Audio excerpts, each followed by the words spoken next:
আসসালামু আলাইকুম, সবাইকে শুভেচ্ছা। আশা করছি ভালো আছেন সবাই।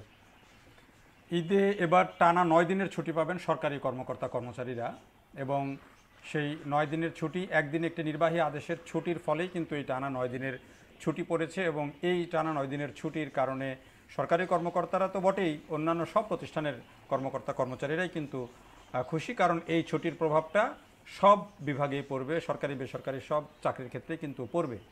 তো আমার যেটি বলার বিষয় যে এই যে টানা 9 দিনের ছুটি, সেটির প্রভাবে কি আগেভাগেই ঢাকা একেবারে ফাঁকা হয়ে গেল? আমি এই ভিডিওটি করছি 26শে মার্চ, এবং আমি অনেক দিন থেকেই ঢাকা এরকম ফাঁকা শহরের ভিডিও বা চিত্র দেখি সাংবাদিক হিসেবে। কিন্তু এবারে এই 26শে মার্চে, অর্থাৎ ছুটি শুরুর দুদিন আগেই এরকম ফাঁকা হয়ে যাওয়া ঢাকা, গাড়ি ঘোড়া কম, রাস্তাঘাটে একেবারেই ফাঁকা ফাঁকা, এমনকি যেই ফিরতি পথে মানুষের যে ভিড়, সেটিও কিন্তু অনেক কম মনে হয়েছে আমার কাছে। যেহেতু ছুটি একেবারেই 28শে মার্চ থেকে টানা 9 দিনের ছুটি হবে, তার আগেই কিন্তু অনেকে বাড়ি চলে যান। যেহেতু এবার একটু ভিন্ন রকমের পরিবেশে ঈদের ছুটিটা মানুষ লম্বা সময় ধরে পাচ্ছে, পাশাপাশি শিক্ষা প্রতিষ্ঠানেও কিন্তু এবার লম্বা ছুটি দেওয়া হয়েছে। শিক্ষা প্রতিষ্ঠানগুলো এই রোজা শুরু থেকেই ছুটি, ফলে যদি মানুষজন ফ্যামিলি যারা গ্রামে ঈদ করতে পাঠাতে চান, তারা কিন্তু অনেক আগে থেকেই পাঠিয়ে দিয়েছেন, পরিবার বা সন্তানদেরকে পাঠিয়ে দিয়েছেন। আর এখন অনেকেই যাদের হয়তো চাপ কম আছে কাজের, তারা চলে যাচ্ছেন। পাশাপাশি সরকারি কর্মকর্তা কর্মচারী অনেকেই হয়তো এই যে 26শে মার্চের ছুটির পরের দিনই কিন্তু একটা দিন ওয়ার্কিং ডে, সেই ওয়ার্কিং ডেতে যদি কেউ ছুটি নিয়ে থাকেন, তাহলে কিন্তু তারা আবার একটা 11 দিনের ছুটি উপভোগ করতে পারছেন। ফলে আমার কাছে মনে হয় যে অনেক মানুষ ধীরে সুস্থে আস্তে আস্তে কিন্তু পুরো রোজা ধরে, এবং এখন অনেক আগে আগেই সবাই বাড়ি চলে যাচ্ছেন, এবং ঢাকা কিন্তু এবার অনেক ফাঁকা হবে যেটি ধারণা করা হচ্ছে, এবং যেটি অনেকেই বলছেন যে ঢাকা শহর এবার অনেক ফাঁকা হয়ে যাবে, এবং মানুষজন বেশিরভাগই গ্রামের দিকে ঈদ করতে যাবে, এমনটাই বেশিরভাগ যারা এই নগর বিশ্লেষণ করেন তারা বলছেন।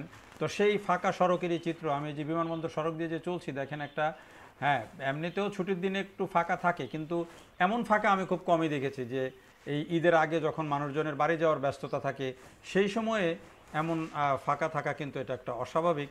আবার ট্রেনও দেখলাম যে ট্রেনের মধ্যেও কিন্তু যাত্রীদের চাপ অনেক কম। তার মানে হচ্ছে যে এই যে লম্বা সময় ধরে ছুটি, শিক্ষা প্রতিষ্ঠানে অনেক আগে থেকে ছুটি, আবার একটা লম্বা সময় যে সরকারি কর্মকর্তা কর্মচারীদের টানা ছুটি, বা বেসরকারি যারা একটু ম্যানেজ করে নিতে পেরেছেন তাদেরও যে একটা বড় ছুটি পাওয়া যাবে, এই কারণে আমার কাছে মনে হয় যে ঢাকা অনেক আগে থেকে ফাঁকা হতে শুরু করেছে, এবং হয়তো শেষ 2-1 দিন একটু ভিড় বাড়বে, কিন্তু এবারে ফিরতি পথে মানুষের বড় কোনো ভোগান্তিতে পড়তে হবে না, বা বড় কোনো যানজট সৃষ্টি হবে না, যেটি আমার কাছে মনে হয়। এবং ঢাকার অভ্যন্তরীণ বা ভিতরের চিত্র দেখেও কিন্তু এমনটাই মনে হয়। আবার অনেকেই বলতে চান যে আসলে এবার কম মানুষ ঈদ করতে যাবে, এই জন্য রাস্তাঘাটে ভিড় কম। দুটো দিকই আছে, তবে কম মানুষই যাক আর বেশি মানুষই যাক, একটা সচেতনতার বার্তা সবার কাছেই থাকা দরকার যে এই ঈদের সময়ে কিন্তু ঢাকা শহর যে একেবারে ফাঁকা হয়ে যায়, মানুষজন থাকে না।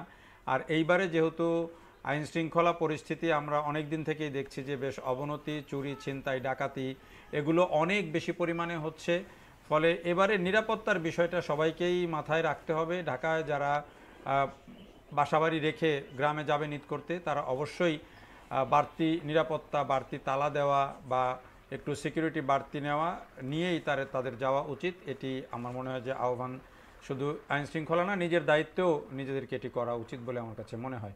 দেখার জন্য সবাইকে অনেক ধন্যবাদ।